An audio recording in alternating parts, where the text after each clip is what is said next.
कि कृपया अपना स्थान ग्रहण कर लें और बाहर यदि मेरी आवाज़ सुनाई पड़ रही है तो जो लोग बाहर खड़े हैं उनसे भी निवेदन है कि कृपया सभागार में आ जाएं और अपना स्थान ग्रहण करें और एक कार्यक्रम शुरू हो कि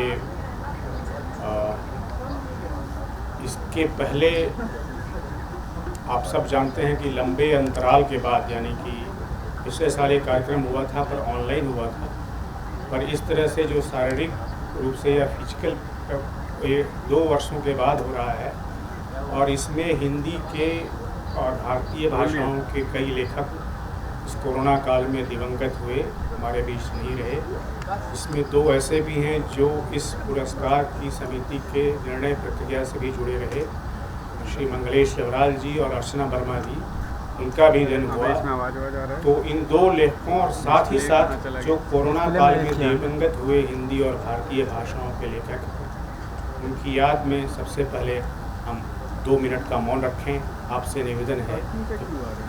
हाँ, गौरी जी, अनुराग जी की पत्नी गौरी जी का भी निधन हुआ कोरोना से, उनकी याद में हम 2 मिनट का मौन रखें।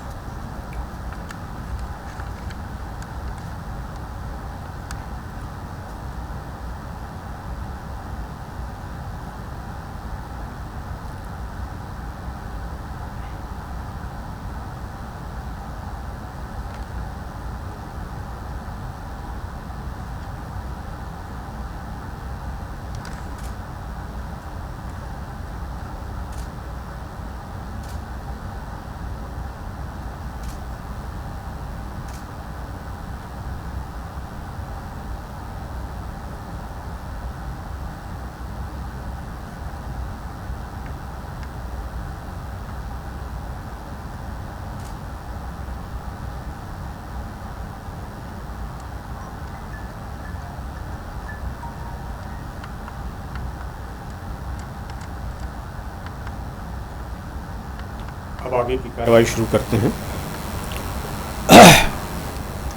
मित्रों, देवी शंकर अवस्थी का यह 92 वर्ष के होते आज हो, एक तरह से उनका एक 93वां जन्मदिन है। और आप सब जानते हैं, क्योंकि आप सब लगातार इस प्रक्रिया से इस समारोह में आते रहे हैं, तो 1966 में उनका एक स्कूटर दुर्घटना में उनका निधन हुआ था और ये पुरस्कार 1996 में शुरू हुआ था और जो आयोजन हुआ था 1997 में हुआ था। बीच में पुरस्कार 1 साल बीच में स्थगित हुआ, मतलब किसी को दिया नहीं। हालांकि संगोष्ठी हुई थी, कार्यक्रम हुआ था, पर पुरस्कार किसी को दिया नहीं गया था। और पिछले साल ऑनलाइन ये समारोह हुआ था। तो ये थोड़ा सा संक्षिप्त इतिहास है, इसके साथ ही मैं शुरू करता हूँ। और मैं कार्यक्रम आरंभ हो इसकी प्रक्रिया में श्री विश्वनाथ त्रिपाठी जी, श्री अशोक वाजपेयी जी, मृदुला जी और अशुतान मिश्र, जो आज के पुरस्कृत आलोचक हैं, उनसे निवेदन करूँगा कृपया मंच पर।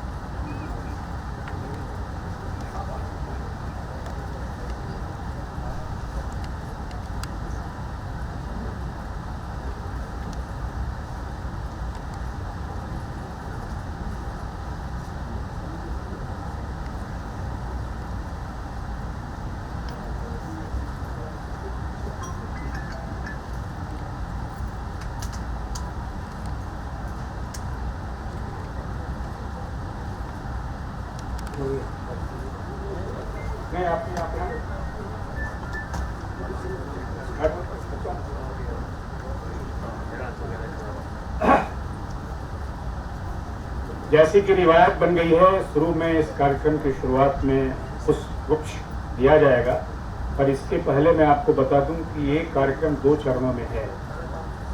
इस बार कोई जो संगोष्ठी नहीं है, यानी किसी विषय पर चर्चा नहीं है। उसके एवज में हिंदी के कवि, कथाकार और फिल्मकार श्री देवी प्रसाद मिश्र ने श्री देवी शंकर अवस्थी पर एक फिल्म दिखाई है, वो आपको दिखाई जाएगी जब पुरस्कार वितरण हो जाएगा। तो पहला जो चरण है वो पुरस्कार वितरण का है, दूसरे चरण में देवी शंकर अवस्थी पर बनी फिल्म आपको दिखाई जाएगी। पर सबसे पहले जैसा कि मैंने कहा कि चरण है, कुछ दिए जाएंगे। श्री अनुराग अवस्थी जी से अनुरोध है कि वे डॉक्टर विश्वनाथ त्रिपाठी को पुष्प दें। अनुराग अवस्थी जी।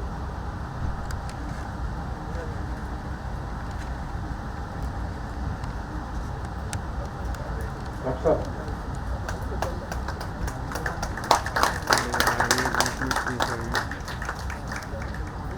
श्री वरुण अवस्थी से निवेदन है कि वे श्री अशोक वाजपेयी जी जो आज के कार्यक्रम के अध्यक्ष हैं उनको पुष्प दें। ये वरुण अवस्थी। ऑडियो बहुत कम आ रहा है अभी। हाँ, वो चेंज करा है। वत्सला जी से अनुरोध है कि वे मृदुला जी को पुष्प दें। वत्सला जी।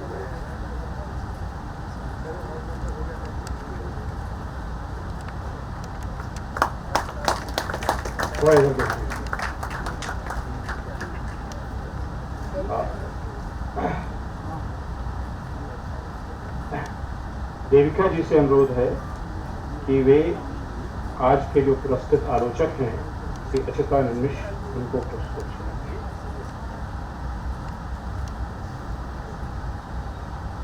मास्क हटाइए और इधर भी देखिएगा देने के बाद। आजकल चलन यही है।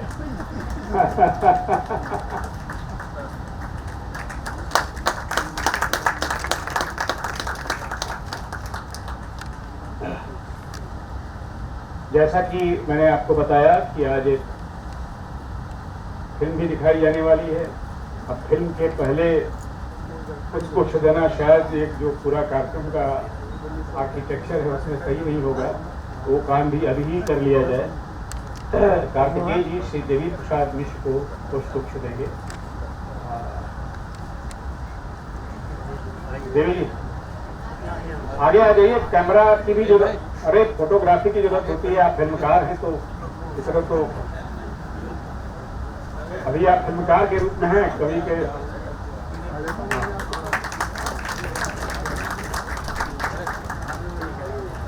आप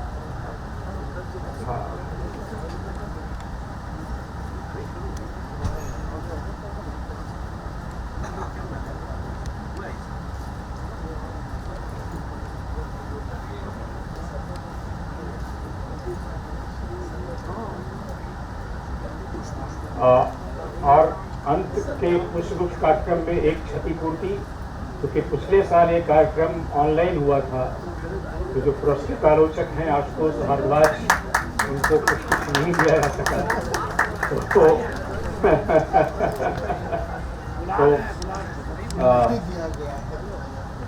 वत्सला जी से अनुरोध है कि आशुतोष भारद्वाज को, आशुतोष भारद्वाज हैं भी दिख रहे थे, पीछे बैठे। आप भी आगे जाइए भाई। नहीं यही आइए। बस्ता ले लूं, बस्ता। हाँ बिल्कुल।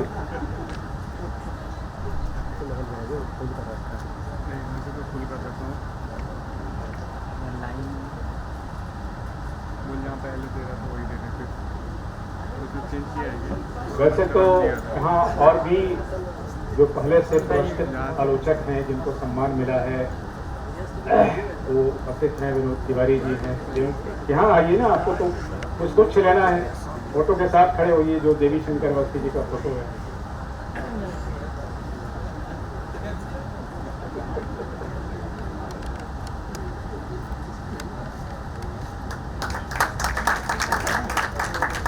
चलिए, अनुराग जी कहना है कि जो हमारे दो लोग अभी उपस्थित हैं, मैं देख रहा हूँ, एक ज्योतिष जोशी हैं और दूसरे विनोद तिवारी जी।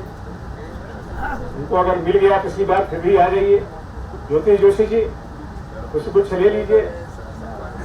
इस बार अनुराग जी ने आपका खास ख्याल रखा है, आपका विनोद तिवारी जी का। विनोद तिवारी जी वो इसी बात है। देखिए इसमें कोई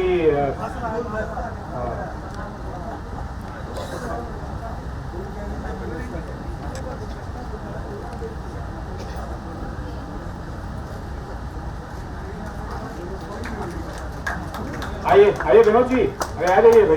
दोनों आदमी आपको, तीनों आदमी एक ही साथ खड़े हो जाइए।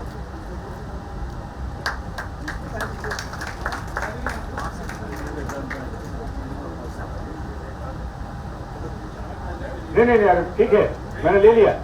तो ये गुलदस्ता प्रस्तुति जो है वो अब समाप्त हो गया। अब मैं अनुरोध करूंगा कि ये जो पुरस्कृत लेखक हैं उनको पुरस्कार दिया जाएगा, पर उसके पहले ठीक है मैंने ले लिया। कैरी भी करें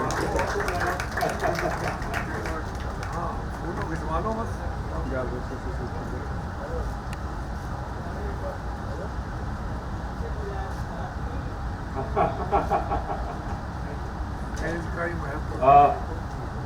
अब जो जिसके लिए हम यहाँ उपस्थित हैं मूल रूप से पुरस्कार वितरण होगा, पर उससे पहले इस कार्यक्रम के अध्यक्ष श्री अशोक वाजपेयी जी पुरस्कार वितरण के पहले जो प्रशस्ति पत्र लिखा गया है उसका वाचन करेंगे।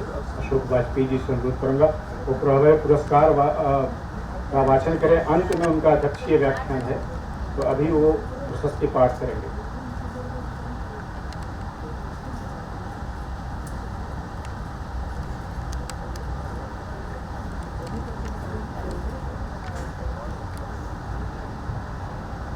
देवी शंकर अवस्थी सम्मान 2021। बोकारो झारखंड में जन्मे अच्युतानंद मिश्र ने कविता और आलोचना दोनों ही क्षेत्रों में सार्थक सक्रियता और चिंतनशीलता दर्ज की है। उनकी रुचि का वितान विस्तृत है और उसमें कबीर, मुक्तिबोध, विजय देवनारायण शाही, श्रीकांत वर्मा, विजय कुमार, लीलाधर जगूड़ी, अनामिका, अरुण कमल आदि शामिल हैं। उन्होंने महत्वपूर्ण कविता को हमारे समय उसके बेहद उलझे यथार्थ और वैचारिक संदर्भ में अवस्थित करने और उसके फलितार्थों को समझने की सार्थक कोशिश की है। उन्हें कोलाहल में कविता की आवाज़ अरण्य रोदन नहीं, ज़रूरी और अनिवार्य आवाज़ लगती है। श्री मिश्र की आलोचना भाषा में गहरा चिंतन है और वे इसरार करते हैं कि मनुष्यता की आदिम भाषा कविता है। देवी शंकर अवस्थी सम्मान चयन समिति आलोचना की बौद्धिक और नैतिक जिम्मेदारी निभाने, कविता का अनेक विध मर्म खोलने और साहित्य और समय के संबंध द्वंद्व की समझ को बढ़ाने के लिए श्री अच्युतानंद मिश्र को उनकी पुस्तक कोलाहल में कविता की आवाज़ के लिए 27वें देवी शंकर अवस्थी सम्मान से विभूषित करते हुए प्रसन्नता का अनुभव करती है। कमलेश अवस्थी, नंदकिशोर आचार्य, राजेंद्र कुमार और मैं।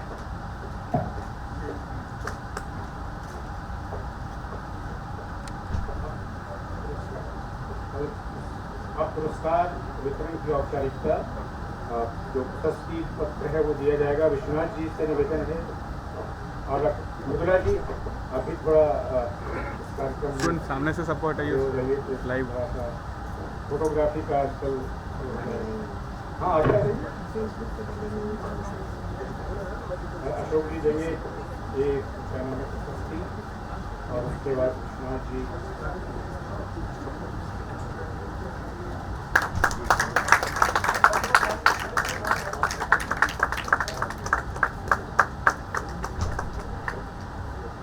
प्रतीक चिन्ह है, पुरस्कार का प्रतीक चिन्ह।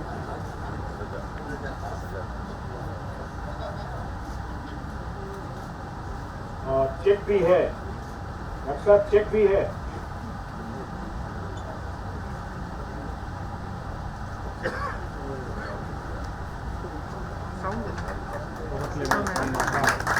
गोला कर मैंने फुल किया हुआ है।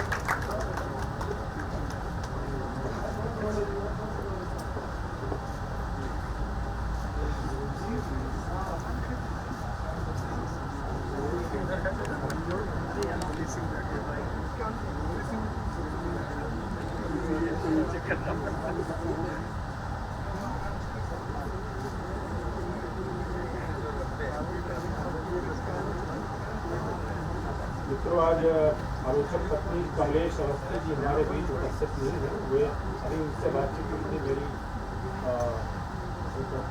वर्चुअल बातचीत हुई थी, तो उन्होंने भी आज सबका स्वागत किया है। और उनकी तरफ से ही मैं अच्युतानंद मिश्र को बधाई देता हूँ। हालांकि औपचारिकता हो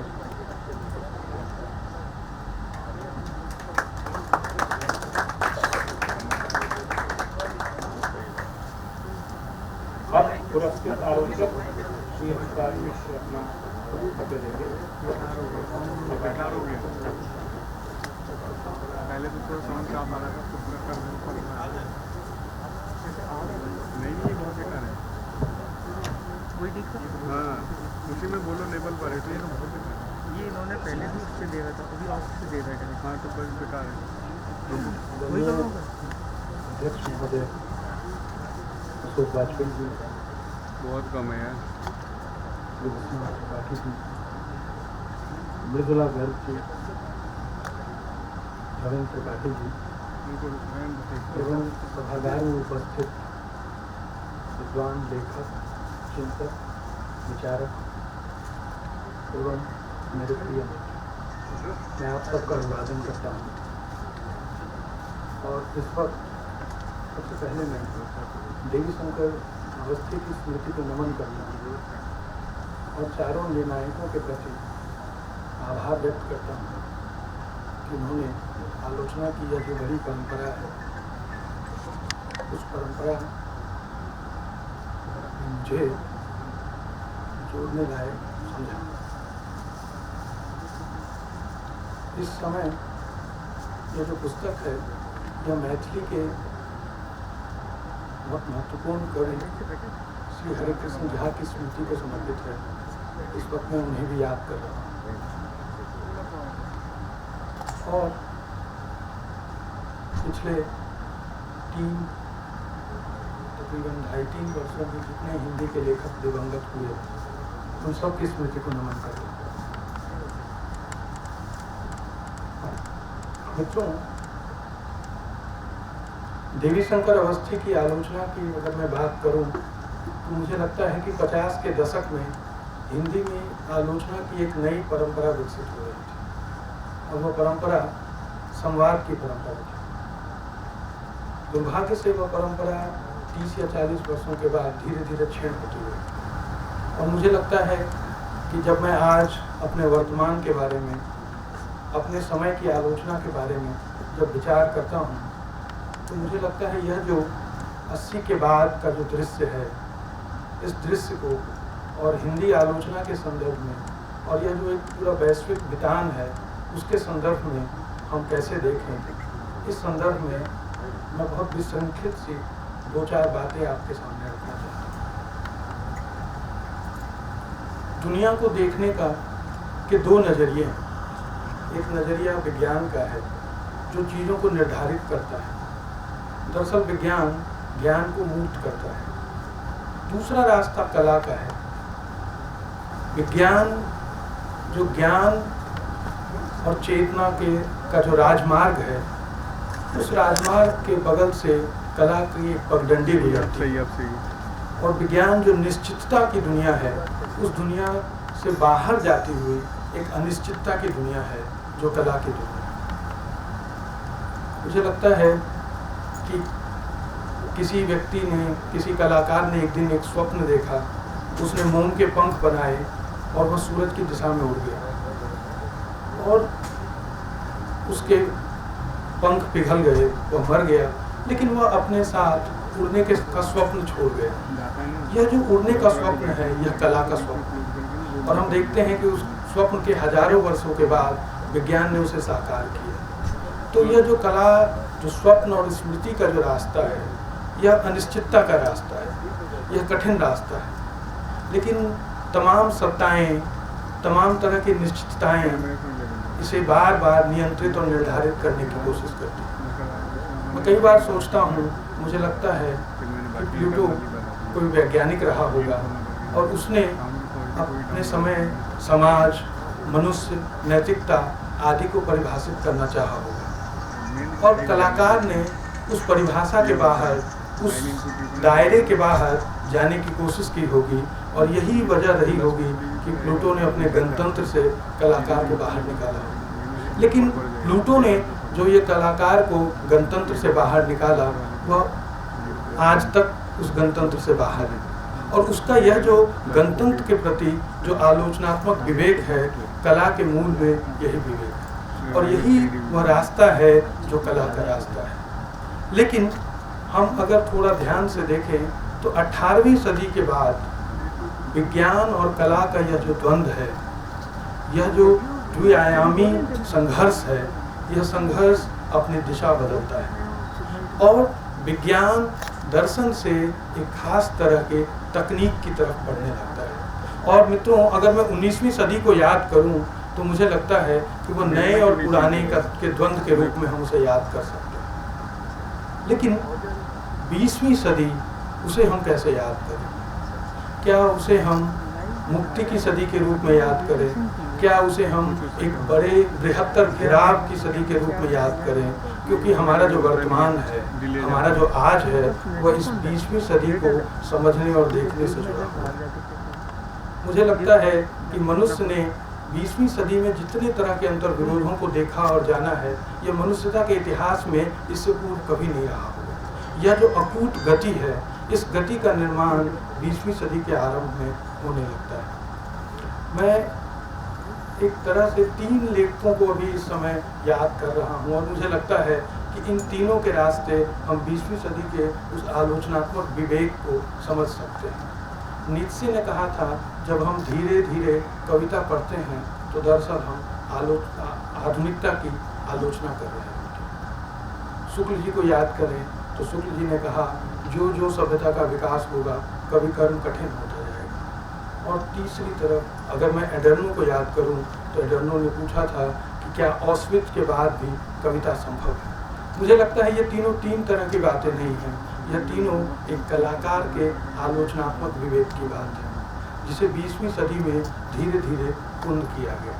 लेकिन अगर आप ध्यान दें तो 20वीं सदी में यह जो अंतर विरोधों को समाप्त करने का जो काम हो रहा था, इसको लेकर बहुत सारे चिंतकों ने, विचारकों ने नए तरह से सोचने की ज़रूरत महसूस की और उन्हें यह लगा कि कला का जो सवाल है, यह जो आलोचनात्मक विवेक का सवाल है, इसे सिर्फ साहित्य और संस्कृति तक महदूद नहीं रखा जा सकता और उसका संबंध हमारे मनोविज्ञान से, हमारे अर्थशास्त्र से, राजनीति से, समाजशास्त्र से, सबसे जुड़ता है। और यहाँ से यह जो क्रिटिकल थ्योरी की जो परंपरा विकसित हुई, वह एक नया रास्ता था, एक नया दरवाज़ा था।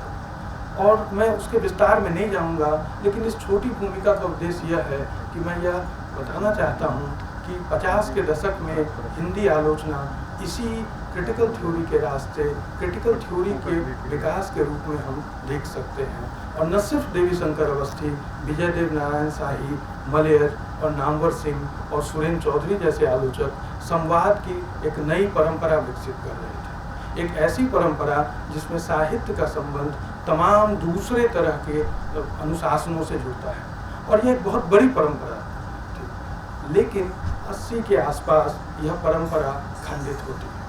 तो मेरे लिए यह सवाल है कि आखिर ऐसा क्यों होता है, और इस पर दुनिया के तमाम लेखकों, विचारकों, चिंतकों ने तरह तरह के उपन्यास लिखे हैं, बहुत सारे फिल्में बनाई गई हैं, बहुत सारे लेख लिखे गए हैं। लेकिन अगर मैं हिंदी की बात करूं और ख़ासकर अपने समय की बात करूं तो मुझे लगता है कि यह जो 80 के बाद का समय है, इस समय को समझने में मैं 3 चीज़ों का उल्लेख करना चाहूँगा। पहला सवाल भाषा का है। हम लोगों ने भाषा के एक नए रूप का सामना किया। मित्रों, याद करें कि क्रांति शब्द हमारे देखते देखते एक नए रूप में बदल गया। 80 से पहले का जो क्रांति का बोध था मनुष्य का, उसको हम चाहे फ्रेंच क्रांति के रूप में याद करें, चाहे रूसी क्रांति के रूप में याद करें, उससे भी अगर पहले जाएं हम तो औद्योगिक क्रांति, और अगर भारतीय संदर्भ में बात करें तो 1857 की क्रांति। और क्रांति मनुष्यता की मुक्ति का एक बहुत बड़ा सांस्कृतिक संदर्भ भी था। लेकिन हम लोगों के सामने उस क्रांति का एक दूसरा अर्थ दुग्ध क्रांति और सूचना क्रांति के रास्ते बदला गया। यह जो क्रांति की पूरी अवधारणा का, यह जो क्रांति शब्द का एक नया रूपांतरण था, यह एक नई चुनौती, एक नई तरह की स्थिति थी। दूसरा समय का बोध है। जब भी कोई समय बदलता है, जब भी कोई सभ्यता बदलती है, तो समय में तरह का परिवर्तन आता है। आप देखें कि जब सामंतवाद से हम पूंजीवाद की तरफ संक्रमण कर रहे थे, तो कांट के बारे में ये कहा जाता है कि कांट जिस वक्त अपने क्लासेस में जाते थे तो उस वक्त उनकी जो घड़ी की सुई होती थी वो ठीक ठीक घंटी के बजने की का समय होता था। तो कांट का जो यह समय बोध है, यह कांट से पहले के समय में संभव नहीं था। तो यहाँ से एक नए तरह के समय की बात है। मैं यह बात क्यों कर रहा हूँ, क्योंकि मैंने जब 5वीं और 6वीं और 7वीं की कक्षाओं में पढ़ा तो हमें जो समाजशास्त्र पढ़ाया गया उसमें एक वाक्य हमें सिखाया गया कि पीटी उषा सेकंड के 100वें हिस्से से हार गई। हमारे लिए समय बोध यहाँ से विकसित और यह पहली कोशिश रही होगी हमारे भीतर डिजिटल घड़ी, बिना डिजिटल घड़ी के ये हमारी चेतना में एक नए तरह के डिजिटल समय का आरोपण था। और मुझे लगता है कि जो कांट के समय जो समय बदल रहा था, ठीक उसी तरह के समय परिवर्तन को हमने भी देखा। और एक तीसरी चीज की तरफ भी मैं आपका ध्यान आकर्षित करूंगा, वह है नैतिकता के बदलते मानदंड।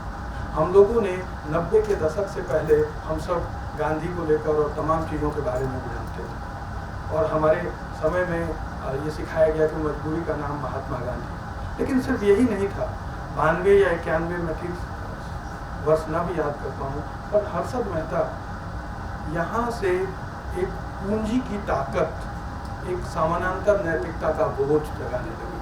और अभी मैं हर्षद मेहता पर बनी फिल्म को याद कर रहा, वो वेब सीरीज को याद कर रहा था, तो मुझे लगा कि उस पूरी वेब सीरीज ने हर्षद मेहता का नए तरह से समाज में अर्थ खोला है, और वह है कि पूंजी एक नए तरह से समाज में पूजनीय होने लगी थी और जो नैतिकता थी उसका स्थान पूंजी की ताकत में लेना शुरू किया। मुझे लगता है कि यह जो हमारा समय है, यह जो हमारे समय का विवेक है, यह जो 80 के बाद का समय है, अगर मैं उसको समझने की कोशिश करूं तो भाषा और समय के सूक्ष्म होना और यह जो नैतिकता का परिवर्तन है, ये 3 और भी चीज़ें हो सकती हैं जिसकी तरफ बात की जा सकती है। लेकिन मुझे लगता है कि यह जो 3 परिवर्तन है, यहाँ से हमारे नए समय को हम समझ सकते हैं। एक दूसरी चीज़ की तरफ भी मैं आपका ध्यान आकर्षित करूँगा, वह है कि जब मैं रामविलास शर्मा को पढ़ता हूँ, रामविलास शर्मा जी को पढ़ता हूँ या निर्मल वर्मा को पढ़ता हूँ, खासकर जो उनका वैचारिक लेखन है, तो मैं कई बार सोचता हूँ कि उन दोनों के यहाँ सनातनता या क्रमिकता की बात बहुत है। आखिर कोई क्रमभंग उनकी चेतना में, उनके दृष्टि में क्यों नहीं आता? कई बार मुझे लगता है इसका बड़ा कारण है कि वो कृषि सभ्यता से आगे के भारतीय समय को पकड़ते गए, और क्योंकि उन्हें लगता है कि यहाँ कोई औद्योगिक क्रांति नहीं हुई है, यहाँ कोई सूचना क्रांति, और वो उसी सनातनता में देखते हैं चीज़ों को। लेकिन अगर मैं उसी सनातनता में देखूं तो बहुत सारी समस्याएं उत्पन्न होती हैं। हिंदी साहित्य के इतिहास को पढ़ते हुए बहुत सारे मेरे जैसे बहुत सामान्य छात्रों को समस्या होती है कि विद्यापति को कैसे पढ़ें, हम घनानंद को कैसे पढ़ें, हम हिंदी साहित्य के विद्यार्थी के रूप में मीर गालिब और नजीर अकबराबादी को कैसे पढ़ें? क्या हम उन्हें छोड़ दें क्योंकि वो उर्दू में लिखते थे, फारसी में लिखते थे? यह जो हिंदी साहित्य हमने बनाया है, क्योंकि हमारी जो अवधारणा है रीतिकाल, भक्तिकाल, वो पूरी संरचना बिखर सकती है। तो मुझे लगता है कि ये नए सवाल हैं, और हमने जो यह साहित्य की क्रमिकता में चीज़ों को देखना शुरू किया है, ऐसा लगता है जैसे मोती की कोई माला है और सारा समय उसमें सीधे सीधे फिट होता जाता है। तो हमने अपने समय के क्रमभंग को क्यों नहीं पहचाना, या अपने क्रमभंग को लेकर हमने सवाल क्यों नहीं किया? मुझे लगता है कि ये कुछ नए प्रश्न हैं मेरे सामने, जिसको लेकर हमारा आगे का समय, क्योंकि पुरानी आलोचना या पहले की आलोचना हमारे लिए एक बड़ी विरासत है, लेकिन उस विरासत की क्रमिकता में क्या हम आज के समय को समझ सकते हैं? क्या हम अपने समय के विवेक को उस आलोचना में पा सकते हैं? क्या हम अपनी समय की रचनाशीलता को उस आलोचना में जानने की कोशिश कर सकते हैं? अगर वह संभव नहीं है तो फिर हमारे सामने ये नए सवाल, ये नई चुनौतियां हैं। दूसरा, एक यह जो 2000 के बाद का समय है, और हिंदी में उत्तर आधुनिकता को लेकर एक अजीब तरह की नकारात्मकता है, लेकिन जीवन में यह नकारात्मकता क्यों नहीं है? पूंजी के तमाम रूप, अनेक एक्सलेटर आ गया, मोबाइल फोन आ गया, तमाम तरह की टेक्नोलॉजी आ गई। यदि जीवन में ये सारी चीज़ें मौजूद हैं, लेकिन हमारे बोध या जो हमारा बाहरी बोध है उसमें ये चीज़ें गायब हैं, तो मुझे लगता है कि यह भी सवाल हमारे सामने पूछने की ज़रूरत है कि क्यों हम 19वीं सदी की जो एक मनुष्य का जो तर्क था, सोचने समझने और देखने का जो कार्य कारण संबंध था, माफ़ कीजिए, मुझे लगता है कि मैं अगर अपने ठीक समय सामने की चीज़ों को देखूं तो उसमें सोचने समझने और देखने के बीच के सारे कार्य कारण संबंध नष्ट हो चुके हैं। जिस समय मैं हंस रहा हूँ ठीक उसी समय मेरे पास रोने का तर्क है। ये इससे पहले नहीं था, यह हमारे समय ने दिया है। यह एक ही टीवी मुझे बताता है कि आप तुरंत हंस भी सकते हैं और आप झार झार रो भी सकते हैं। यह एकदम नई तरह की संस्कृति है और इसे हम किसी भी तरह पुरानी संस्कृति की क्रमिकता में नहीं देख सकते। तो मुझे लगता है कि यह जो नया समय है, यह जो नई संस्कृति है, यह जो नई संस्कृति के रूपाकार हैं, उसको लेकर हम कैसे विचार करें, उस पर हम कैसे अपनी समझ बनाएं। मैं बहुत ज़्यादा विस्तार में नहीं जाऊंगा, अभी फिल्म भी देखनी है, तो बस यही मुझे लगता है कि हमने अपने समय के जो ताकत के नए रूप हैं, जो संस्कृति और ताकत के जो नए संबंध हैं, उन संबंधों को लेकर सोचना अभी शुरू नहीं किया। एक दूसरा सवाल यह है, अभी हिंदी में लेखक प्रकाशक को लेकर एक बहस छिड़ी हुई है। मैं इसको दूसरे संदर्भ में देखता हूँ कि लेखक, प्रकाशक और पाठक का जो त्रिकोण था, एक तर्कवादी किस्म का जो दायरा था, वो दायरा बिखर चुका है। अब लेखक उस अर्थ में लेखक नहीं है, प्रकाशक उस अर्थ में प्रकाशक नहीं है और पाठक उस अर्थ में पाठक नहीं है। यह जो लेखक, प्रकाशक और पाठक का जो पुराना संदर्भ था, वह पूरी तरह बिखर चुका है और तीनों एक ही मुकाम पर खड़े हैं और वह है उपभोक्ता। आज लेखक भी उपभोक्ता है, पाठक भी उपभोक्ता है और प्रकाशक तो है। तो यह जो तीनों का जो एक समान, और इसका एक अर्थ यह भी हुआ कि मैं जब कुछ लिख रहा हूँ तो दरअसल मैं कुछ बेच रहा हूँ, जब मैं कुछ पढ़ रहा हूँ तो दरअसल मैं कुछ खा रहा हूँ। यह जो संस्कृति का विरूपण है, यह जो नई तरह की स्थिति है, इस पर बात करनी चाहिए। मुझे इस अवसर पर आप सब ने सुना और मैं इतनी सारी अर्थहीन बातों के बाद मुझे रघुवीर सहाय की वो पंक्ति याद आ रही है, क्योंकि मैं ताकत से नहीं बोला, उम्मीद से बोला, शायद कि मैं सही हूँ। तो मुझे लगता है कि ये जो ताकत के बरक्स उम्मीद है, यह उम्मीद बनी रहे। यह उम्मीद अगर बचेगी तो हमारा आगे वाला समय भी बचेगा और हम भी बचेंगे। आप सब ने मुझे सुना, मैं सभी निर्णायकों के प्रति नमस्कार।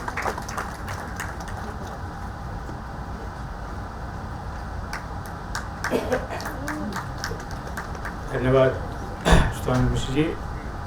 अभी जब मैं नीचे बैठा था रेखा जी के साथ, तो मैं थोड़ा जो पुरस्कार है उसका थोड़ा सा इतिहास के बारे में सोच रहा था। तो उसको जब मैंने खंगालना शुरू किया तो दो चीज़ें फिर से स्पष्ट हुई। हिंदी में दो तरह के आलोचक रहे हैं, एक तो कवि आलोचक रहे हैं और दूसरे खाँटी आलोचक रहे हैं। तो सुधांशु मिश्र कवि आलोचकों की परंपरा में है, ये मुझे अभी थोड़ा सा इसको मैंने गौर किया। अब मैं विश्वनाथ त्रिपाठी से अनुरोध करूंगा, लेकिन 1 मिनट में आपका लूँगा समय। मुझे उनको ही मंच पर देख करके बहुत सारी चीज़ें वे याद आ गई दिल्ली विश्वविद्यालय की समय। वो तो एक लंबी कहानी है और उसमें देवी शंकर अवस्थी, वो भी इतिहास, मुझे लगता है कि देवी शंकर अवस्थी जो पुरस्कार उसको लिखाना चाहिए, मॉडल टाउन जो उसमें था। जब नामवर जी भी रहते थे वहाँ, विश्वनाथ जी भी रहते थे, रेखा जी भी वहीं रहती थी। तो एक उसमें से का तथ्य है जो विश्वनाथ जी सुनाया करते थे, पता नहीं अभी उनको याद होगा, मैं अगर नहीं याद होगा तो मेरे वो बताया करते थे कैसे उसमें जो पॉलेमिक्स चल रहा था और जो कविता के नए प्रतिमान जब लिखा जा रहा था नामवर जी, तो उसमें देवी शंकर अवस्थी भी वहीं रह रहे थे, मॉडल टाउन में ही। एक बार ऐसा हुआ कि नगेंद्र जी के गोष्ठियों में, जो रूम नंबर 18 में जो आर्ट्स फैकल्टी गोष्ठी थी कविता को लेकर के, तो तय हुआ जो लोग बैठे थे उसमें देवी शंकर अवस्थी और नामवर जी थे। तो तय हुआ कि नामवर जी और देवी शंकर अवस्थी मिलकर पॉइंट्स बनाएंगे कि नगेंद्र जी के बारे में क्या क्या बोल रहा है, और आधे पॉइंट्स देवी शंकर अवस्थी बोलेंगे और आधे नामवर जी। जब गोष्ठी हुई तो देवी शंकर अवस्थी ने तो पूरा बोल दिया और जब नामवर जी आया तो कुछ बोला ही नहीं। बाद में नामवर जी, इसका जो सबसे दिलचस्प पहलू ये है कि नामवर जी पहुंचे विश्वनाथ जी के यहाँ कि विश्वनाथ जी देवी शंकर अवस्थी आ रहे होंगे, कृपया अभी उनको घर में घुसने मत दीजिएगा। अब बताइए मैं क्या वहाँ नगेंद्र जी के खिलाफ बोलता। तो ये सब वाकई हो चुके हैं। मैं विश्वनाथ जी से अनुरोध करूंगा अगर उनके पास और भी कुछ ऐसे किस्से होंगे, तो विश्वनाथ जी बहुत अच्छे आलोचक होने के बाद बहुत अच्छे किस्सेबाज हैं। मैंने तो उनके किस्सों का बड़ा आनंद लिया है विश्वविद्यालय के दिनों में, आप भी आनंद लगे।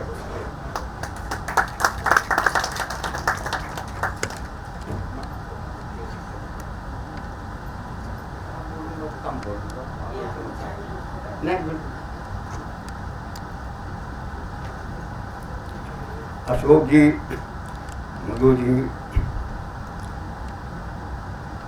और लोग होंगे, मुरली बाबू, रेखा अवस्थी, रवि त्रिपाठी, अच्युतानंद जी, अच्युतानंद जी को बधाई। ऐसे समय में आलोचना में जो अद्यावधि वैचारिकता है उसको ध्यान में रखते हुए आलोचना करना, उसको एक बृहद ऐतिहासिक परिप्रेक्ष्य में देखना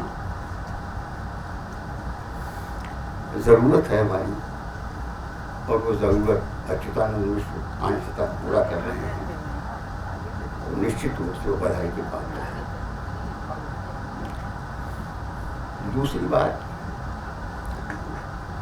अच्युतानंद जी के बारे में मैं सोचता था कि वो थोड़ा अंगड़ बंगड़ इधर उधर के अगड़म बगड़म आदमी होंगे, लेकिन वो तो बहुत व्यवस्थित ढंग से सारी बात रखते हैं। बहुत उत्कृष्ट कोटि के अध्यापक हो सकते हैं।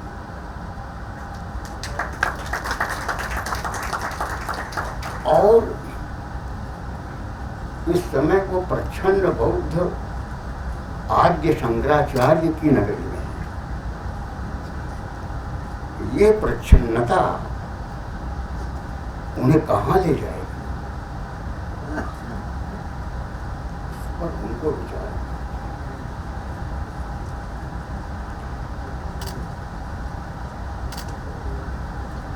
हमारा समय बहुत द्रुत गति से आगे बढ़ रहा है,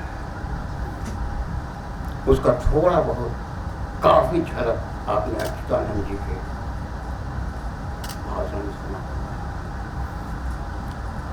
ऐसी द्रुत गति कि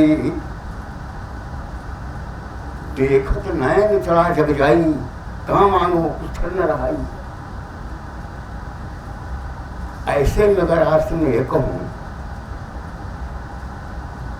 कि आज से 10 साल पहले जो हम अमरूद का टेस्ट करते थे वो कहाँ चला गया, तो आप कहेंगे अमरूद की बात कर रहा है, अडोरनों की बात नहीं कर रहा है, अमरूद की बात कर रहा है।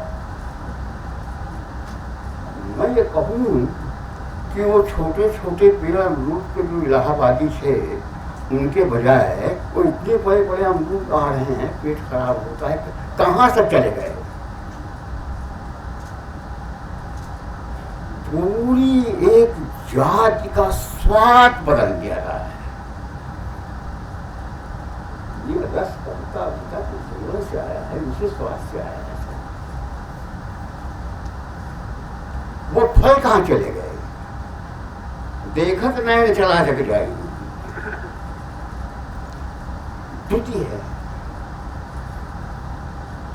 सड़क बनती है, ऐसी खूबसूरत सड़क बनती है कि सांसद कहते हैं कि उस अभिनेत्री के गाल के चिकने की तरह सड़क है ये, सांसद कहते हैं।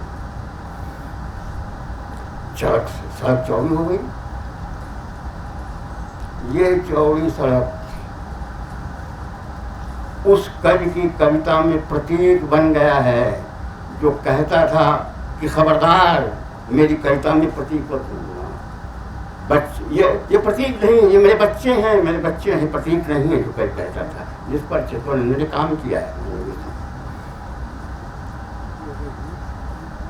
क्योंकि सड़क तो चौड़ी बन गई, लेकिन सौड़ी सड़क के किनारे वो जो पान वाला था, वो जो खोखा था, वो कुलचे छोले बेचता था, वो गन्ने बेचता था, वो मूंगफली बेचता था, वो आल्हा गाता था, उसको क्या हुआ? वो कहाँ चला गया? सबका साथ, सबका विश्वास। त्रुटि हो, लाइट से ज्यादा त्रुटि हो, स्वर से ज्यादा गिरती हो, जब तक हम अभावग्रस्त हैं, ऊपर का फैसला सबसे नीचे से होता है। संस्कृति का फैसला भूखा आदमी करेगा। संस्कृति कैसी है? दुर्ति हो, दुर्ति का पाप हो। इसीलिए विवेकानंद ने कहा था कि ईश्वर की बात आप करते हैं मित्रों, जब तक मेरे देश का कुत्ता भी भूखा है तब तक उसे रोटी देना मेरा धर्म है। ईश्वर की उपासना मेरा धर्म पक्का नहीं है। इसलिए हम चाहे कविता की बात करें, चाहे संस्कृति की बात करें, चाहे जिसकी बात करें, अगर हम उस आदमी को साथ में नहीं रखते हैं, ध्यान में नहीं रखते हैं, तो सारा आडंबर है। वो चौड़ी सड़क, ये प्रतीक कैसे बना? सिर्फ रघुवीर साहब ने भागवत रावत की कविता लिखी दिल्ली पर। उसने एक बुढ़े साहित्यकार के बारे में लिखा, पंडित जस्सी हो रहे हैं और चौड़ी सड़क पर पार करना भी नहीं आता है उनको। चौड़ी सड़क कविता नोटिस ले रही है चिकनाई की हिंदी कविता, इसलिए हिंदी कविता बनी है, इसलिए महत्वपूर्ण है, क्योंकि वो भूखे के साथ, उस पान वाले के साथ, उस खोखे वाले के साथ, उस हमारी पृथ्वी वसुधा है। वेद में आता है ये जो पर्जन्य है, ये बरसता है, रेता बरसाता है, अपना बीज बरसाता है, और शरद में वर्षा में वो औषधियाँ उगल देती है हमारी पृथ्वी। इसलिए यहाँ की इकोनॉमी है, उस सारे के बावजूद कोई गन्ना बेचता है, कोई मूंगफली बेचता है, कोई झड़बेरी बेचता है, कोई लाल टाप बेचता है, कोई बेचता है। इससे उसका संबंध है संस्कृति से। इस द्रुति की परीक्षा, इस द्रुति की कसौटी, वो भूखा होगा। सब बोलिए, सब बोलिए, लेकिन इसे भूलना मत भूलिए।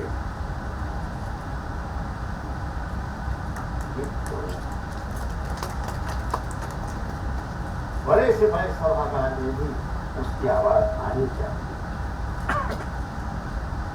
और ये देवी शंकर वस्तु का स्थान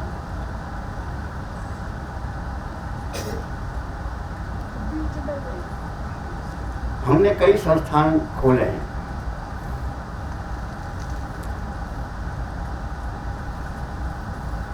कभी गाली इंस्टीट्यूट खुला है, गाली अकेडमी खुली है। अभी विष्णुचंद्र शर्मा ने कभी वो सरनाम का संस्थान खोला है। अशोक वाजपेयी ने, अशोक वाजपेयी जी से बहुत बड़ा संस्थान खोला है। उस संस्थानों के जो मतलब हमारे प्रतीक पूछते हैं। पहले ऐसा लगता था कि ये संस्थान महत्वपूर्ण काम कर रहे हैं, अच्छा काम कर रहे हैं, हिंदी आलोचना की याद दिला रहे हैं, अवस्थी जी की याद दिला रहे हैं। अब लगता है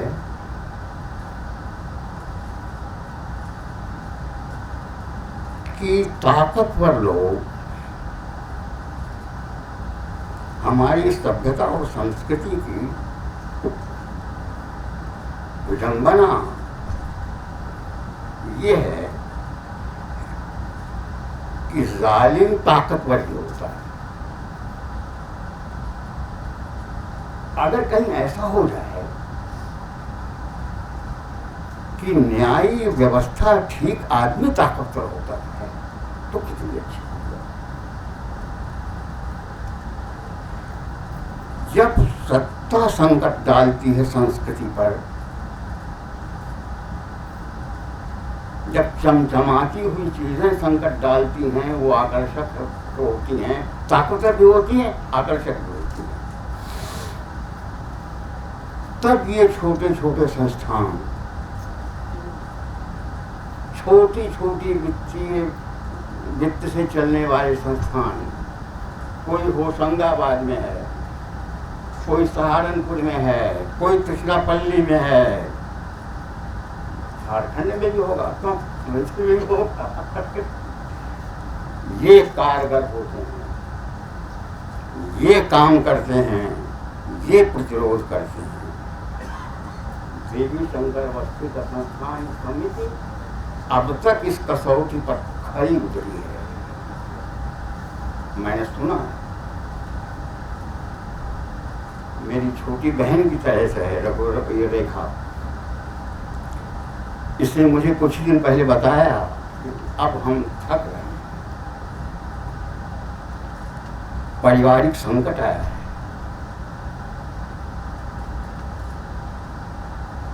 अवस्थी जी की शताब्दी पूरे होंगे मेरे ख्याल से, मुझसे 1 साल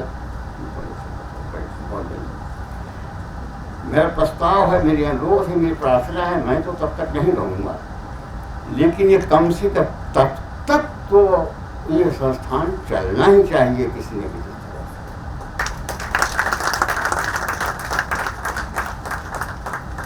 क्योंकि ऐसे छोटे संस्थान ही अब बड़ा काम कर रहे हैं, ऐतिहासिक काम कर रहे हैं।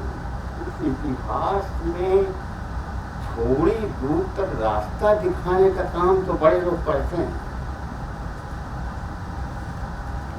लेकिन इतिहास को झेल कर उसे आगे बढ़ाने का काम मामूली आदमी करते हैं, ये बहुत पढ़े लिखे नहीं होते। इसीलिए लेनिन ने कहा कि मिडिल क्लास है वो लीड ही करता है, काम तो वर्किंग क्लास ही करता है। बहरहाल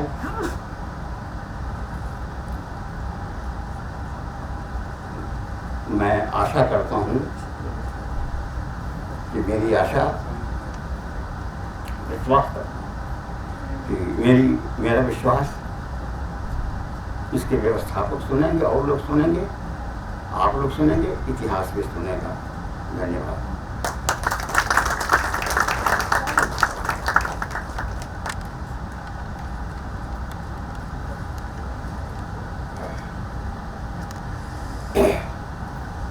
इसके पहले कि मैं मृदुला जी को निमंत्रित करूं, अनुराग जी ने ये तय किया था कि इस बार जितने लोग हमारे पुरस्कृत पहले के पुरस्कृत आएंगे उनको भी हम पुष्पगुच्छ कह लीजिए या गुलदस्ता कह लीजिए, आपके ऊपर है, वो दिलवाएंगे।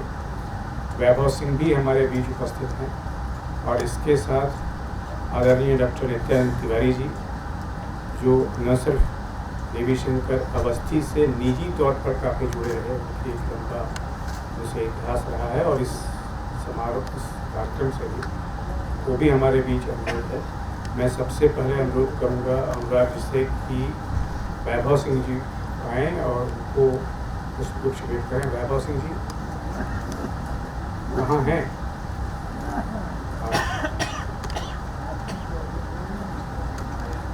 उसके बाद मैं अनुरोध करूंगा आदरणीय डॉक्टर नित्यानंद तिवारी से वे आएँ और अनुराग जी उनको भी पुष्पगुच्छ या गुलदस्ता जो भी कह लीजिए। डॉक्टर नित्यानंद तिवारी,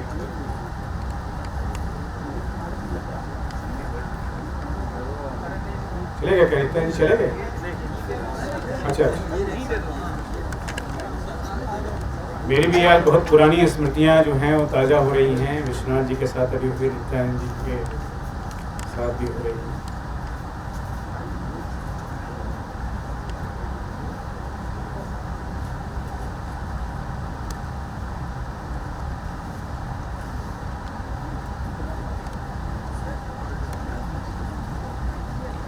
संजीव कुमार हैं क्या?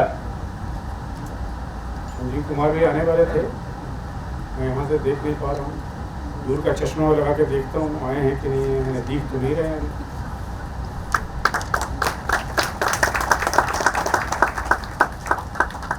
वैभव सिंह,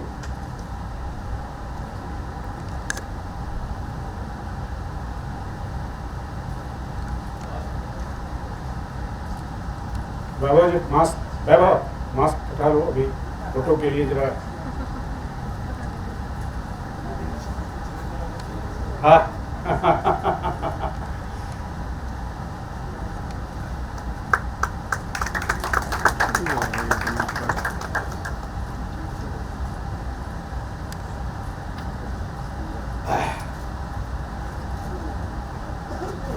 अब मैं मृदुला जी से अनुरोध करूंगा कि वे अपना वक्त मृदुला करते हैं।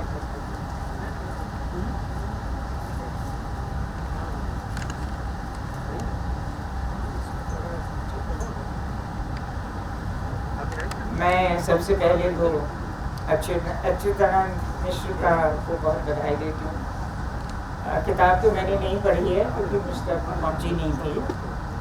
खासकर किताब का नाम मुझे बहुत पसंद है, कोलाहल के बीच कविता की आवाज़। वो इतना कुछ कह जाता है। शीर्षक ही आज का समय कोलाहल का समय है। आपने बिल्कुल ठीक कहा था कि विवेक, नैतिकता, स्वतंत्रता, स्वायत्तता, दूसरे की मुक्ति में दिलचस्पी, वो सब अब खत्म हो चुकी है। एक कोलाहल है कि किसी तरह पूंजी के सहारे और ताकत के सहारे हम आगे बढ़ते जाएं, और वो खुद सत्ता काबिज है पूरी संस्कृति पर, हमारे विचार करने की शक्ति पर, हमारे विवेक पर। शायद पूंजी से भी ज़्यादा जो आजकल हमें अपनी गिरफ्त में ले लेता है, वो उसके लिए भी पूंजी की ज़रूरत होती है। मगर जो आपके भीतर एक फेक किस्म का विवेक ठूंसा जाता है, जो आप स्वयं नहीं सोचते मगर आप सोचते हैं कि आप सोचते हैं, क्योंकि विज्ञापन आपको वो नहीं दिखलाता जो होता है, वो आपको बतलाता है कि आप क्या देखें, और आप फिर वही देखते हैं और वही मांगते हैं। जब त्रिपाठी जी बतला रहे थे वो छोटे छोटे लोग जो बेचा करते थे, मुझे भी याद आ रहा था कि जब हम यहाँ रहने आए दिल्ली के छोटे छोटे कस्बों में रहने के बाद, तो जो आस पड़ोस में छोटी छोटी दुकानें थीं, उन्हीं के सहारे ज़िंदगी चलती थी। और ये तक हाल था कि मुझे याद है कि एक बार मैं शायद पुस्तक प्रदर्शनी से वापस आई तो अचानक मुझे बहुत तेज़ बुखार चढ़ गया। घर में कोई नहीं था, मैं अकेली थी। तो मैंने जो दवा बेचता था केमिस्ट, उसको फ़ोन किया कि मुझे बुखार है, वो क्रोसिन भेज दो। उसने कहा ऐसा है, वो आप दरवाज़ा खोल दो, वो क्रोसिन लेके आएगा, आप उसके सामने खाना, पैसे हम बाद में ले लेंगे आपसे, उसके सामने आप क्रोसिन खा लेना, जिससे हमें पता चल जाए कि आपने खा लिया। अब तो वो कहेगा जी चेंज नहीं है तो मैं नहीं दे सकता हूँ आपको, आपसे कोई मतलब नहीं है उसका, आप बीमार हैं, आप कौन हैं, आप कितने बरसों से उसकी पड़ोस में रहती आए हैं, इससे उसका कोई मतलब नहीं है। अब ये छोटी सी दुकान थी, उसके दिमाग में इतना आया कि ये अकेली है और वो क्रोसिन वहाँ रख जाएगा तो हो सकता है ये खाए ना, तो उसके सामने आप खा लें। आज तक मैं उस इंसान को भूली नहीं हूँ। बहुत सारे कवियों को, लेखकों को, आलोचकों को, पत्रकारों को, नेताओं को मैं बिल्कुल भूल चुकी हूँ, मगर इस आदमी को मैं नहीं भूली हूँ और कभी नहीं भूलूँगी। और हर बार मैं, मेरा बेटा आता है, कोई भी आता है, मैं उसको याद दिलाती हूँ कि भाई वो तुम्हें याद है वो लक्ष्मी मेडिकोज वाला आदमी, कि हाँ याद है। तो वो जो एक संवेदनशीलता अंदर से उपजती थी, वो कहीं अब नहीं है, बिला गई है। अब सब काम एक सोच समझ कर किया जाता है कि इससे हमें क्या प्राप्त होगा। उसी तरह मुझे ये लगता है कि रचनाकार और आलोचक का जो रिश्ता होना चाहिए वो हमारे यहाँ बना नहीं। रचनाकार तो बहुत ही स्वार्थी जीव होता है, वो ये तो चाहता है कि उसकी पुस्तक पर आलोचना हो, और वो चाहता है कि हर आलोचक उसकी पुस्तक की आलोचना करे और उसके पक्ष में ही जाए संभव हो तो, मगर न भी जाए तो आलोचना करे। मगर वो कभी आलोचना की किताब नहीं पढ़ता,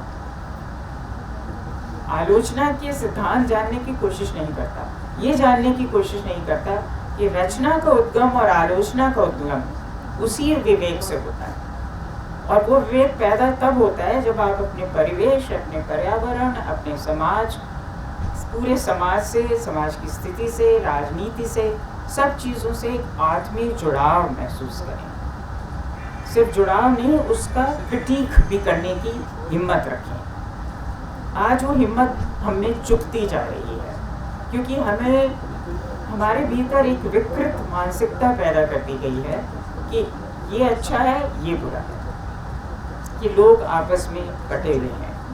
आपको तय करने का अधिकार नहीं है कि आप कौन हैं। सत्ता तय करेगी कि आप क्या हैं, कौन हैं, आपको क्या चाहिए और आपका भविष्य कैसा होना चाहिए। उसमें पर्यावरण तो बीच में आता ही नहीं।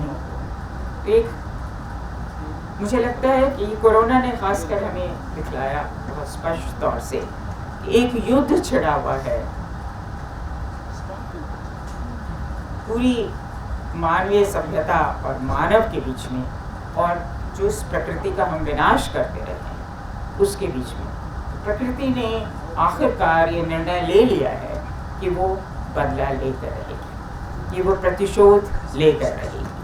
आप उसको नष्ट करने में की कोशिश में जुटे रहे, वो नष्ट नहीं हुई और वो अब आपको नष्ट करेगी।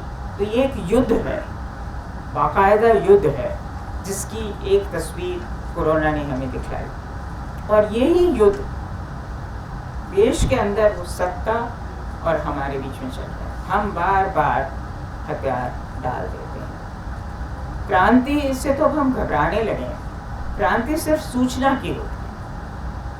जो सूचना, बेबुनियाद सूचना, एक क्रांति बन के आपके सामने एक बड़ा दिलकश, दिलफरेब रूप लेके आपके सामने आपको दिखलाई जाती है और आपको विश्वास दिलाया जाता है कि हमने बहुत प्रगति कर ली, हमने हर क्षेत्र में क्रांति कर ली, हम ताकत पा चुके, और हम जो पुराना जो भी खूबसूरत था उसको तोड़कर अब अपने हिसाब से कुछ नया बनाएंगे, जिसमें जितने ज़्यादा हो सकें उतने पेड़ काट लें। आज जब पेड़, मतलब कभी संविधान में भी लिखा गया था कि पेड़ हो उसके चारों तरफ इतनी कच्ची ज़मीन छोड़नी होगी, अब उसकी ज़रूरत नहीं रही। पेड़ 200 साल पुराना भी है, गिरे तो गिरे, मरे तो मरे। जैसे मनुष्य जो आम आदमी है उसकी कोई गति नहीं है, उसका कोई मतलब नहीं है। कुछ दिनों पहले जब कोरोना था तो ये बात हुई कि भाई वो जिनको हम बड़ी अजीब सा एक लफ्ज़ है माइग्रेंट वर्कर्स, जैसे वो दूसरे देश से माइग्रेट करके आए। अपने ही देश में ऐसा लगा कि हम फेडरेशन नहीं हैं, हमारे यहाँ जितने भी राज्य हैं वो अलग एक स्वतंत्र इकाई हैं, और उन सब का एक ही मंतव्य है कि ये जो लोग अब उजड़ गए हैं, जिनकी नौकरियाँ चली गई हैं, जो गांव से ठुकरा कर शहर की तरफ फेंके गए थे, धक्के मारे गए, धकिया कर शहर की तरफ भेजे गए थे, आना पड़ा था उनको, वही धकिया कर शहर उनको बाहर फेंक रहा है, मगर अपने घर नहीं जाने दे। मतलब वो न यहाँ रहें न अपने गांव पहुँचे, वो कहीं के ना रहें। और जब गांव पहुँचने की हम सोचे ठीक है पहुँच सकते हैं, तो फिर उसी स्थिति में हो कि वो फिर भागकर शहर ही आए, क्योंकि वहाँ हमने सोचा ही नहीं कि रोज़गार की कोई साधन होना चाहिए। 1947 से लेके आज तक कोई नीति नहीं बनी ऐसी कि गांव में उद्योग हों, गांव में ही रोज़गार के तमाम साधन हों, जिससे गांव में जो खेतीहर है वो एक कॉन्ट्रैक्चुअल भाड़े का मजदूर बनने पर मजबूर न हो, दिहाड़ी करने पर मजबूर न हो। एक ज़माने में वो अपने बीज खुद उगाता था, अपनी खाद खुद बनाता था और अपनी पैदावार खुद बेचता था। फिर बाज़ार ने उसको सिखाया कि नहीं, तुम बीज बाहर से खरीदो, पैदा वो करो जो आसानी से बेचा जा सके, जो तुम्हें मुनाफा देगा या हमें मुनाफा देगा, और उसके लिए तुम खाद बाहर से खरीदो, वो केमिकल फर्टिलाइजर्स खरीदो और फिर उसके लिए ऋण लो। पहले भी वो ऋण लेता था, गांव में ही सूदखोर से ऋण लेने पर मजबूर होता था, बारिश पर निर्भर होता था। जब भी वर्षा नहीं होती थी, उसकी फसल नष्ट होने लगती थी तो उसको कर्ज लेना पड़ता था। मगर इतने मोहक रूप से कर्ज उसको नहीं दिया जाता कि आओ लो, कर्ज लो, कर्ज लेने में तुम्हारी भलाई है, और फिर उसको उस स्थिति में पहुंचा दिया जाए कि वो कर्ज न वापस कर सके, न फसल ले सके, और अंततः वो आत्महत्या करे। और आत्महत्या करे तो कोई और कारण ढूंढ लिए जाए। आत्महत्या के तो अनेक कारण हैं। अगर कल मैं करूं तो वो कर्ज की वजह से नहीं करूंगी, किन्हीं और कारणों से करूंगी, तो वो कारण ढूंढ लिए जाते हैं। और जो सत्ता ने जो एक प्रपंच रचा हुआ है, और अजीब बात यह है कि वो बदतर ही होता जा रहा है, बराबर बदतर हो रहा है, और फिर भी हम उन्हीं लोगों को बार बार चुनते हैं।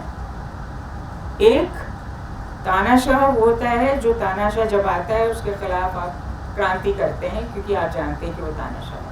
एक तानाशाह वो होता है जिसे आप खुद चुन कर लाते हैं। जब आप उसको चुनते हैं तब बहुत कठिन हो जाता है उसके खिलाफ जाना, क्योंकि समाज में हमेशा ऐसे लोग बने रहते हैं जो उस तानाशाह को जिन्होंने चुना है और जो जिनकी दिलचस्पी इसमें है कि वो बना रहे। ये आज का सच है, और इस सच को रचनाकार को भी उभारना है और दो चार होना है उससे, और आलोचक को भी। तो हमारा असल में उद्गम तो वही है, चाहे वो हम आलोचना लिखें, चाहे हम कविता कहें या कहानी कहें या उपन्यास लिखें या लेख लिखें। कुछ लोग तो खैर कवि और आलोचक दोनों ही होते हैं, जैसे अशोक वाजपेयी जी एक उसके बहुत ही सुरम्य उदाहरण है। तो आज के तो अच्युतानंद मिश्र जी तो हैं ही। अशोक वाजपेयी ने जितनी किताबें कविताएं की लिखी हैं, उससे ज़्यादा किताबें कवियों पर आलोचना की लिखी हैं।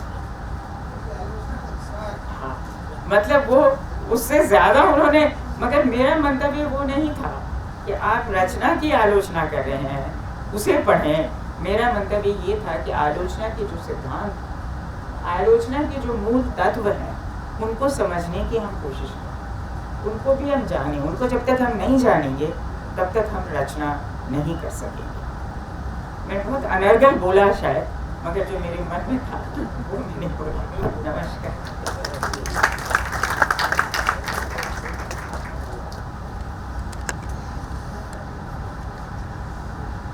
जी आप बहुत सार्थक बोले। अब मैं इस कार्यक्रम के अध्यक्ष श्री अशोक वाजपेयी से निवेदन करूँगा कि वो आएँ और अपना वक्तव्य। श्री अशोक वाजपेयी जी।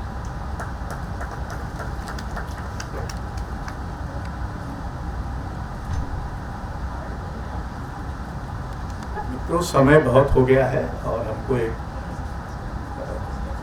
नाती दीर्घ फिल्म भी देखनी है, तो मैं ज़्यादा नहीं कहूँगा, सिवाय इसके कि जो रूपक इस किताब के शीर्षक में है, ये काहे का कोलाहल है जिसमें कविता की आवाज़ उठ रही है। मुझे याद नहीं आता, मेरी भी उम्र 80 से ऊपर हो गई, कि हमने कभी झूठ, नफरत, भेदभाव, अन्याय, हिंसा, अत्याचार, बलात्कार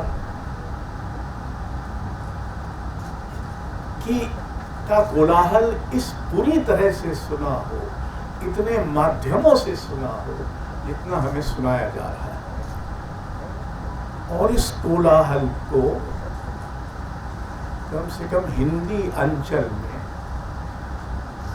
अब व्यापक रूप से स्वीकार्यता मिल गई।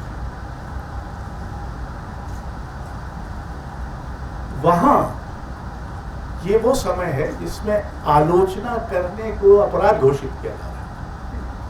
अभी वो राजनीति के क्षेत्र में है या और इस तरह के सामाजिक क्षेत्रों में, कम से कम साहित्य में अभी वो नहीं आया है, लेकिन देर सवेर वहाँ भी आ सकता है। जब प्रश्न पूछना, आलोचना करना, प्रश्नांकन करना आज की राजनीति और विशेषकर आज की सत्ता वर्जित कर रही है। और इसके विरुद्ध हमारे बुद्धिजीवी, वो बुद्धिजीवी जो शिक्षा संस्थानों में काम करते हैं और बड़ी तनख्वाह पाते हैं, उनका 1 या 2% भी इसके विरुद्ध कुछ नहीं कह रहा। वो तो अपनी संस्थाओं में, शैक्षणिक संस्थाओं की स्वायत्तता नष्ट की जा रही है, उसके विरुद्ध भी कुछ नहीं कह रहा। तो हम एक ऐसे समय में हैं जहां जिस विवेक की बात अच्युतानंद कर रहे थे, उस विवेक को लगभग अप्रासंगिक घोषित कर दिया जा रहा है। ऐसे समय में लेखक को अपने ऊपर संदेह करना चाहिए कि क्या ये समाज वही है जो अभी कुछ वर्षों पहले तक प्रतिरोध को, क्रांति को, परिवर्तन को उनके मौलिक और सच्चे अर्थों में जगह देता था?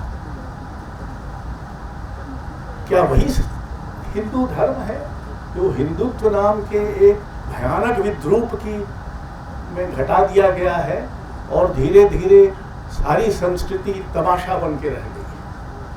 बड़ा से बड़ा तमाशा होता है, हम सब शामिल होते हैं और उसमें प्रसन्न भी होते ही होंगे और संभवतः आध्यात्मिक सुख भी पाते हैं। ये समय बहुत गहरे संकट का है। इसमें सौभाग्य से कम हिंदी के महत्वपूर्ण लेखकों के बारे में ये कहा जा सकता है कि उन्होंने अपना पाला नहीं बदला है। सारे प्रलोभनों, आकर्षणों, तनावों इत्यादि के बावजूद। लेकिन ऐसे समय में साहित्य और आलोचना दोनों को बचाए रखना और दोनों को सच और उम्मीद की विधाओं के रूप में बचाए रखना, दोनों को प्रतिरोध और प्रश्नांकन और प्रश्नवाचकता की विधाओं के रूप में बचाए रखना जरूरी है। कठिन होगा तो होगा। अभी अच्युतानंद जी ने इसका विशद विश्लेषण किया कि हम पर जो वैचारिक, हमारी जो आज की वैचारिकी है वो किस तरह की है। एक जमाने में विजय देवनारायण शाही ने ही कहा था, आप याद होगा त्रिपाठी जी, कि 20वीं शताब्दी असल में 19वीं शताब्दी की गोद में बैठी, क्योंकि जिन 3 महान विचारों ने बहरहाल 20वीं शताब्दी को प्रभावित किया और उसको आक्रांत किया, वो 19वीं शताब्दी में जन्मे थे। चाहे समाजवाद, चाहे मनोविश्लेषणवाद और चाहे आइंस्टीन का सिद्धांत, ये सब 19वीं सदी की उपज, और हम तो 20वीं सदी।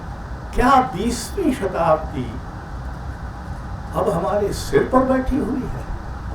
20वीं शताब्दी में ये याद रखने की जरूरत है, सबसे बड़ी संख्या में स्वतंत्र देश बने। इतने स्वतंत्र देश जितने 20वीं शताब्दी में बने, इससे पहले कभी नहीं थे इतिहास में। दूसरा, सबसे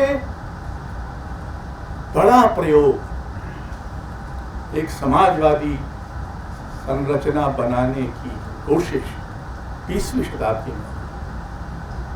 तीसरा, सबसे अधिक लोकतंत्र भी 20वीं शताब्दी में हुए। तो एक तो ये विरासत है, और दूसरी विरासत है जो पूंजीवादी और इस तरह की चीज़ों से बनी। आज हम टेक्नोलॉजी पर बड़ा अभिमान करते हैं कि हमारे पास एक यंत्र है जिससे हम सकल संसार को, इसी टेक्नोलॉजी का आज उपयोग घृणा फैलाने, झूठ फैलाने, हिंसा उकसाने के लिए किया जा रहा है। ये प्रयोग गुजरात में हुआ था महाश्वेता देवी, अपूर्वानंद, मैं और कुछ लोग गए थे।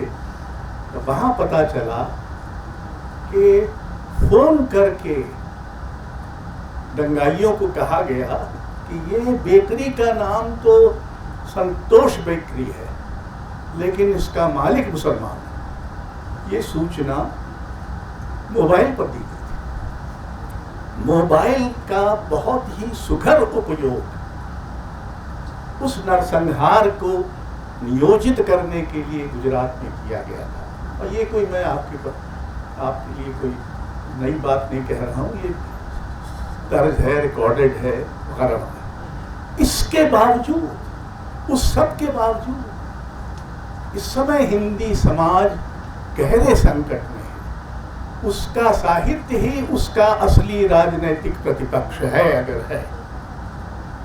कोई और प्रतिपक्ष नहीं बचा है, क्योंकि उस प्रतिपक्ष को किसी तरह की पहल करने की कोई जरूरत ही नहीं लगती। अब ऐसे में मित्रों, देवी शंकर अवस्थी को याद करना और इस पुरस्कार के बहाने एक बार फिर आलोचना की जरूरत को रेखांकित करना जरूरी है। विश्वनाथ जी कह रहे थे कि ये पुरस्कार किसी परिवार को कुछ कठिनाई है, तो वैसे तो मैं उसी परिवार का अपने को मानता रहा हूँ। इस पुरस्कार से, इसकी योजना से मेरा आदि संबंध है। मैं शुरू से इसके साथ रहा हूँ। हम इस पुरस्कार को और उसकी परंपरा को जीते जी कम या घटने नहीं देंगे।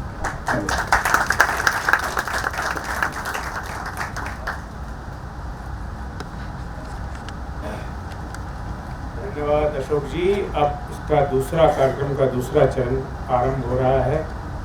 मैं जो मंचस्थ हमारे शिखर व्यक्तित्व हैं उनसे अनुरोध करूंगा कि कृपया अब सभागार में आएँ, क्योंकि फिल्म अब शुरू होगी।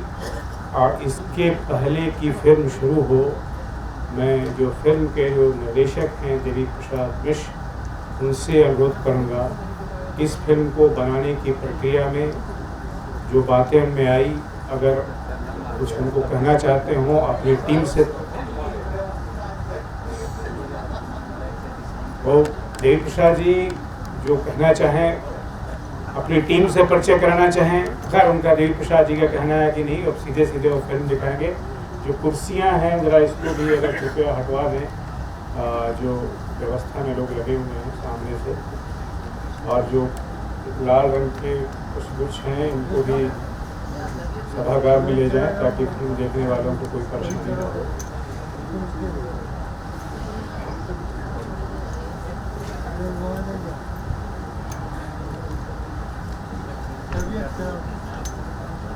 ये पानी का बोतल भी हटा दीजिए। अब आप लोग फिल्म का आस्वाद लीजिए, मैं भी यहाँ से चलता हूँ। जो टेक्निकल टीम होगी फिल्म की, देवी प्रसाद जी की, वो अपना काम करें।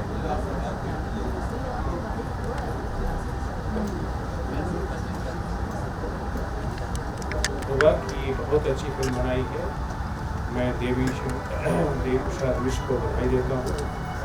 एक फिल्म में कैसे एक ऐसे लेखक जो हमारे बीच नहीं है, कैसे वो हमारे बीच मौजूद रहे और उपस्थित हो गया, उसको दिखाने वाली अंत में इस कार्यक्रम के आप सबके प्रति आभार व्यक्त करने के लिए अनुराग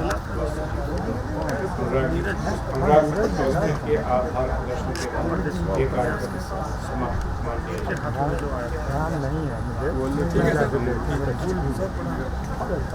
सर्वप्रथम मिश्र जी आपको बधाई हो। मंच पर सभी आसीन विद्वजन, सभागार में उपस्थित साहित्यकार, चिंतक, आप सबका आभारी हूँ। आप सब आए, इस प्रोग्राम को एक गरिमा प्रदान करते हैं।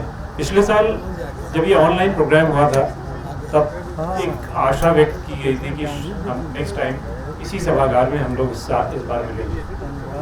ईश्वर का धन्यवाद देता हूँ कि हम लोगों को इस बात का मौका मिला, आगे भी मिलता रहेगा। इस सभागार के सभी कर्मियों का मैं धन्यवाद देता हूँ, साहित्य अकादमी का धन्यवाद, सभी मीडिया कर्मियों का धन्यवाद। मेरी माँ की जो 3 आशाएं थीं मेरे पिता की मृत्यु के बाद, उसमें से आज ये आखिरी थी जो वो भी पूर्ण हो गई। मिश्र जी, आपको बहुत बहुत धन्यवाद। अशोक जी के सहयोग से ये प्रोग्राम इतने समय से चल रहा था, और अभी जैसे वो कह रहे थे वो परिवार का हिस्सा मानते हैं, आप बिल्कुल परिवार का हिस्सा, और आप ही ने इस प्रोग्राम को इस लेवल पे पहुंचाया है। और हम आशा करते हैं, जैसे विश्वनाथ जी कह रहे थे, ये प्रोग्राम सतत ऐसे ही चलता रहेगा।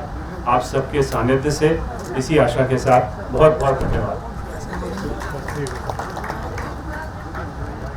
जी। एक मिनट, मिश्र जी कुछ कहना चाहते हैं।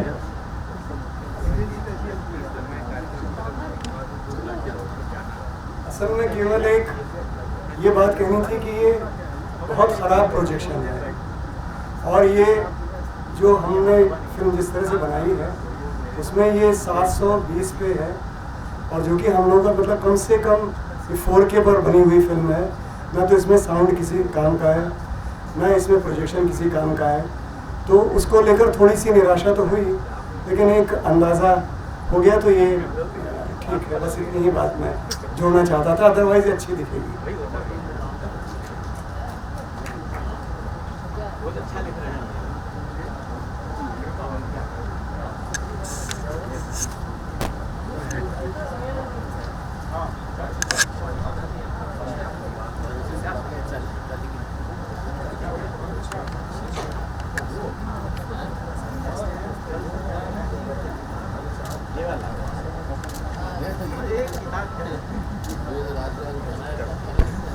सभी लोगों से अनुरोध है, अपने अपने पुष्प गुच्छ जरूर ले लीजिएगा। अनुरोध है, अपने पुष्प गुच्छ लेते जाइएगा।